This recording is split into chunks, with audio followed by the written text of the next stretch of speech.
I'm reading through Judges in the JPS translation. I'm in Judges chapter 15. Sometime later, in the season of the wheat harvest, Samson came to visit his wife, bringing a kid as a gift. He said, "Let me go into the chamber to my wife."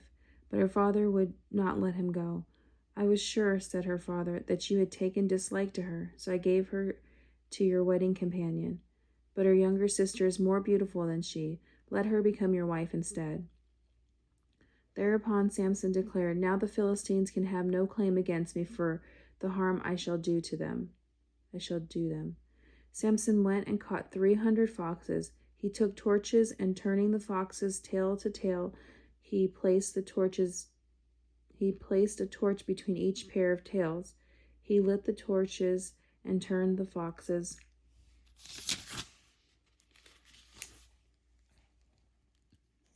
loose among the standing grains of the Philistines, setting fire to attack standing grain,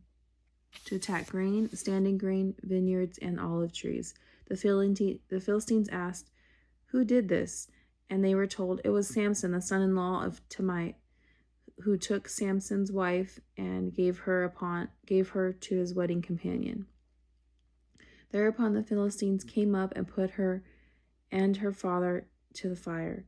Samson said to them, "If that is how you act, I will not rest until I have taken revenge on you." He gave them a sound and thorough thrashing. Then he went down and stayed at the cave of the rock of Etam.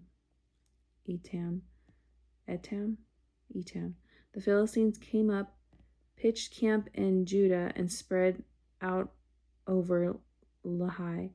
The men of Judah asked, "Why have you come up against us?" They answered, "We have come to take Samson prisoner and do to him as he did to us." Thereupon 3,000 men of Judah went down to the cave of the rock of Etam, and they said to Samson, "You knew that the Philistines rule over us. Why have you done this to us?" He replied, "As they did to me, so I did to them. We have come down," they told him, "to take you prisoner and to hand you over to the Philistines. But swear to me," said Samson to them, "that you yourselves will not attack me." "We won't," they replied. "We will only take you prisoner and hand you over to them. We will not slay you." So they bound him with 2 new ropes and brought him up from the rock. When he reached Lehi, the Philistines came shouting to meet him. Thereupon the Spirit of the Lord gripped him, and the ropes on his arms became like flax that catches fire. The bonds melted off his hands. He came upon fresh jawbone of an ass, and he picked it up. And when he killed 1,000 men, then Samson said, "With the jaw of an ass, mass upon mass, with the jaw of an ass, I have slain 1,000 men." As he finished speaking, he threw the jawbone away.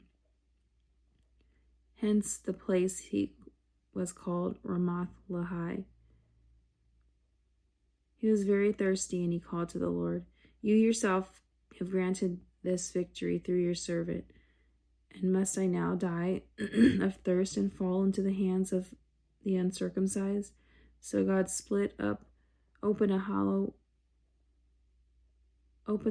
which is at Lehi, and the water gushed out of it, and he drank, regained his strength, and revived. That is why it is called to this day En Hakor of Lehi.